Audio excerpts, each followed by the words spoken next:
Ah, beautiful stuff. We're getting into the lover hour, so I decided to casual it up a bit for you. I'm currently wearing my grandmother's cardigan, and I'm fucking loving it! Fuck yeah! Alrighty, are you all ready for your next act, everyone? We've still got 17 more to go, but that's okay. Give it up for Gary Daly, everyone! He's my real father.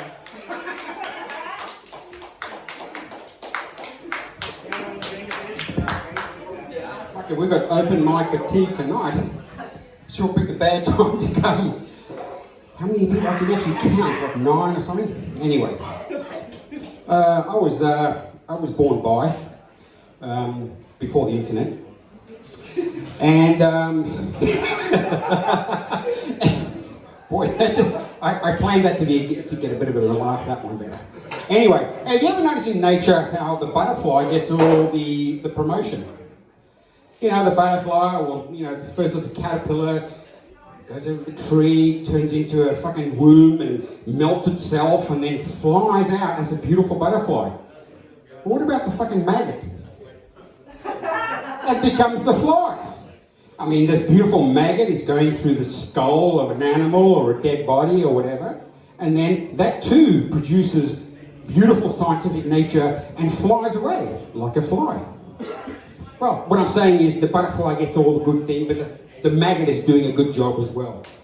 I was watching, watching a lot of these wildlife documentaries, and I'm always astounded. Like 500,000 wildebeest on the African plain. And every fucking year they go through the same problem. Over dry land and they come to some river.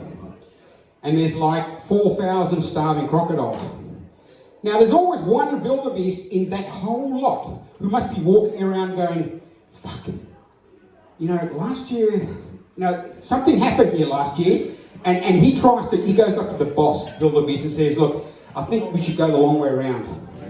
Because last year, we were here and nothing, something happened. Obviously animals don't have this idea. So the boss, wildebeest, says, look, man, get with the fucking program, get in line, and we'll just go through this together. So the wildebeest go around, and of course, what happens? One of them gets fucking chomped in half by 40 alligators or crocodiles. And then the wildebeest who stood on the bank waiting to see what happened said, I told you. So thousands of wildebeest run back, all going, shit, he was right. And then in a split second, we've got to cross this river. So, and this poor, you ever heard of Cassandra? Is the Greek goddess of knowing the future and telling people what's going to happen. Well, I always think there's one of those wildebeest who would be in the same pool. All right. Ancient culture. I always look at the Mayans and the Aztecs, and I'm trying to work out how do they go from, planting their crops failing, and then someone saying, what are we going to do? These crops keep failing. How do they go from crops failing to sacrificing children? I mean, do they have like a marketing meeting, all the Aztec gods up there, and everyone's going around, look, Bob, I've worked out, if we kill 400 slaves, 50 babies, and a couple of brides, we'll have a good crop next year. And I can imagine him with like a chart, like a drop-down chart, showing the good crops with the sacrifices of that particular time, going, see, if you look last year, we had 40 people sacrificed, had their brains sucked out and their balls cut off.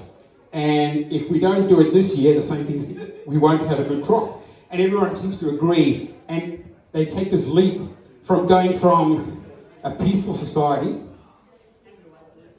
suddenly becoming sacrificial society. And I guess it must come down to one person who's working in marketing. Because marketers, you ever hear Bill Hicks? Bill Hicks used to start his comedy show and say, anyone here from marketing? And everyone would go, ha ha, and he goes, no, serious, if you are from marketing, fuck off. And he was quite serious about that. It's because, it's a very, very hard place to go. All right, and, what else?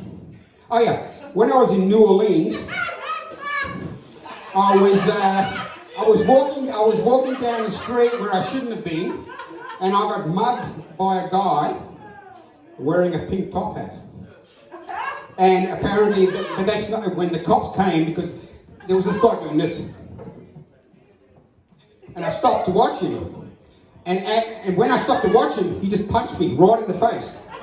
And when the cops came, I said, "Oh, you should be able to find him, officer. He's got a pink fucking top hat."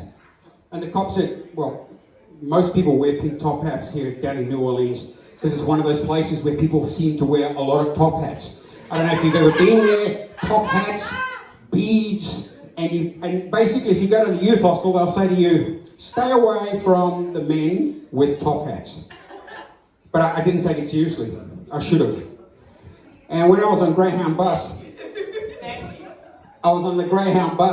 at the station in New Orleans. Why were you at a youth hostel? And Why were you at the youth hostel, Gary? well, I was young then. No, we're talking before you were born, remember? BI, before internet. We had guidebooks. Anyway, so I met there, and there was a sign on the window of the Greyhound bus station, and it said, "If you are shot at, please inform the driver." And I went, "Oh, is this serious?" And I went up to the guy and I said, "Yeah, if you're shot at, apparently they were using stab drivers, and the original Greyhound bus drivers were taking pot shots from the highway to the buses going down the freeway." Thank you very much.